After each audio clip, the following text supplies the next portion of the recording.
Friends,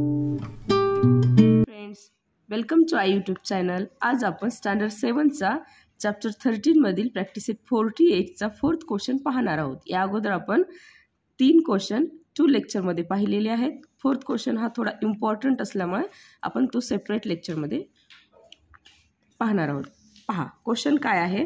the top of the ladder of the length 15 meter reaches a window 9 meter above the ground. What is the distance between the base of wall and that of the ladder? पहा इथे आपल्याला या अगोदरच्या 3 क्वेश्चनमध्ये आपल्याला diagram already दिली होती. इथे diagram दिलेली नाही आहे, त्यामुळे आपल्याला स्वतः इथे डोकं लावून डायग्राम काढावी लागेल. कशी काढायची ती आपण पाहूयात. The top of the ladder, the length of 15 metre, लॅडरची लेंथ दिलेली आहे 15 metre. Reaches a window 9 metre above the ground. What is the distance between the base of wall and that of the ladder. सर्वप्रथम आपण इथे ground काढून घेऊयात. हा असेल आपला ग्राउंड. पहा त्यानंतर आपल्याला वॉल काढायची.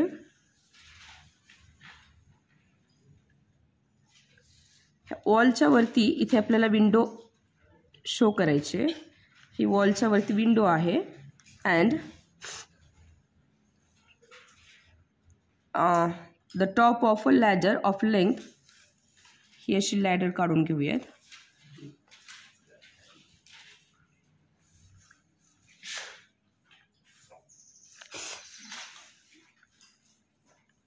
पहा तुम्हाला पेन्सिलचा यूज करायचा आहे डायग्राम काढताना. टॉप ऑफ द लॅडर इथे नाव देऊयात आपण. ही असेल आपली वॉल. हा आहे आपला राउंड आणि ही आहे लॅडर. इथे असेल आपली विंडो. पहा length of the ladder of the length 15 metre. लॅडरची लेंथ किती आहे 15 मीटर.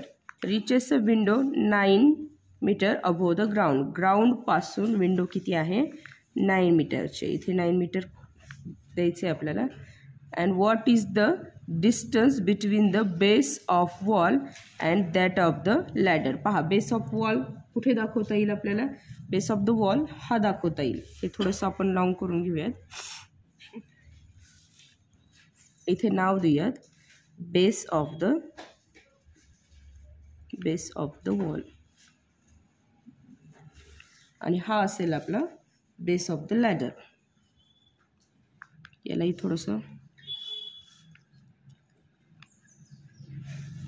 इथे आपण नाव देऊ शकतो बेस ऑफ द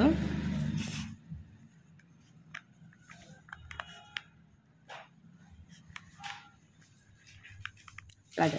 आणि आपल्याला फाइंड करायचे या दोघांमधला डिस्टन्स. इथे आपण पहा आता इथे आपण प्रश्न वाचून डायग्राम तयार केलेला आहे. आणि इथे डायग्राम आपल्याला दिसतोय पूर्णपणे बनलेला आहे. आणि या डायग्रामकडे बघितल्यानंतर लक्षात येतो की हा राईट अँगल ट्रायंगल आहे. आणि राईट अँगल ट्रायंगल नेहमी 90 डिग्रीचा असतो. त्यामुळे इथे आपल्याला पायथागोरसचा थेरम यूज करून हा क्वेश्चन सॉल्व करावा लागेल. त्याच्यासाठी आपण अगोदर इथं क्वेश्चनमध्ये दिलेली इन्फॉर्मेशन लिहून घेणार आहोत. काय दिलेले पहा. हे आहे आपलं ग्राउंड. इथला डिस्टन्स आपल्याला फाइंड आउट करायचा आहे. 90 डिग्रीच्या समोरील जी साईड आहे ती असेल आपली हायपोटेनियस. आणि आपण त्या अगोदर या राईट अँगल ट्रायंगलला नाव देऊन घेऊयात ए बी अँड सी. हां दिलेली इन्फॉर्मेशन अगोदर आपण लिहून घेऊयात. इथे खालच्या बाजूला मी लिहून घेते. The wall and the ground. The wall and the ground form an angle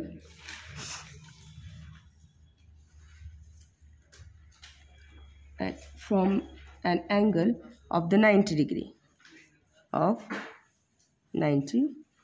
The ladder, wall and ground from the ladder, wall and ground from a right angle triangle.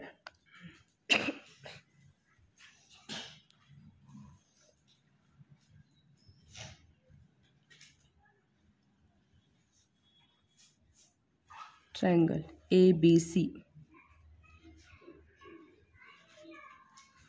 with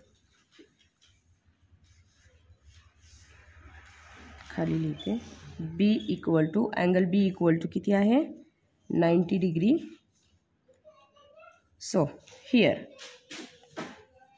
पहा लेंथ AC ही आपली AC hypotenuse आहे. AC किती दिलेली आहे equal to दिसते इथे आपल्याला 15 metre equal to 15 metre. Length AB इथे पाहू शकता तुम्ही AB किती आहे आपल्याला 9 metre. So equal to 9 metre. आता अकॉर्डिंग टू पायथागोरस थेरम पाहूयात आपण. According to Pythagoras theorem, length AC square equal to length AB square plus length BC square. पहा AC किती दिलेला आहे आपल्याला 15.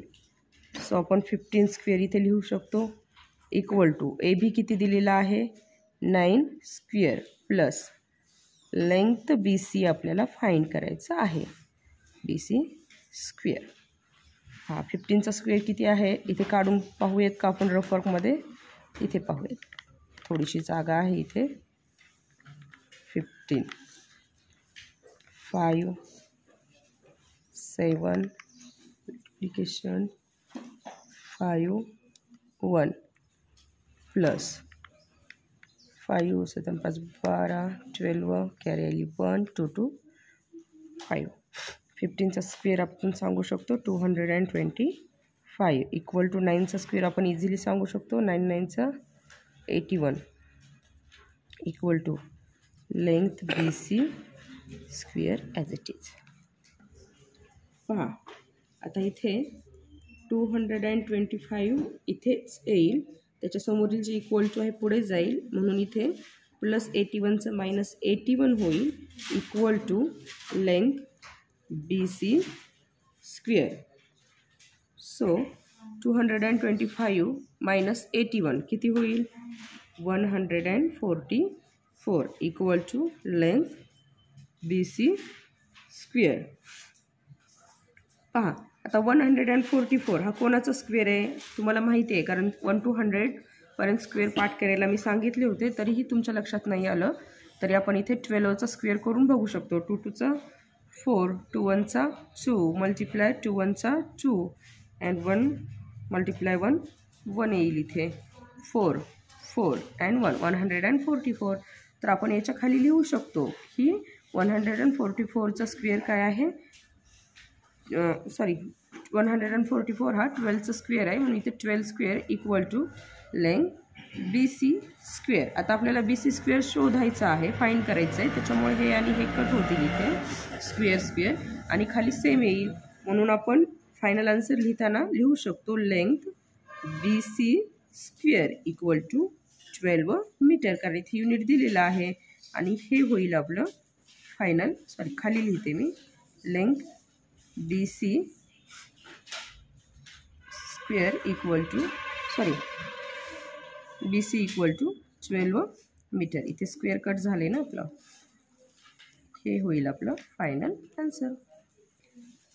सविस्तर कसं लिहिणार खाली लिहू शकता तुम्ही आन्सर व्यवस्थित लिहायचं आहे. आन्सर दट काय विचारलं होतं आपल्याला द डिस्टन्स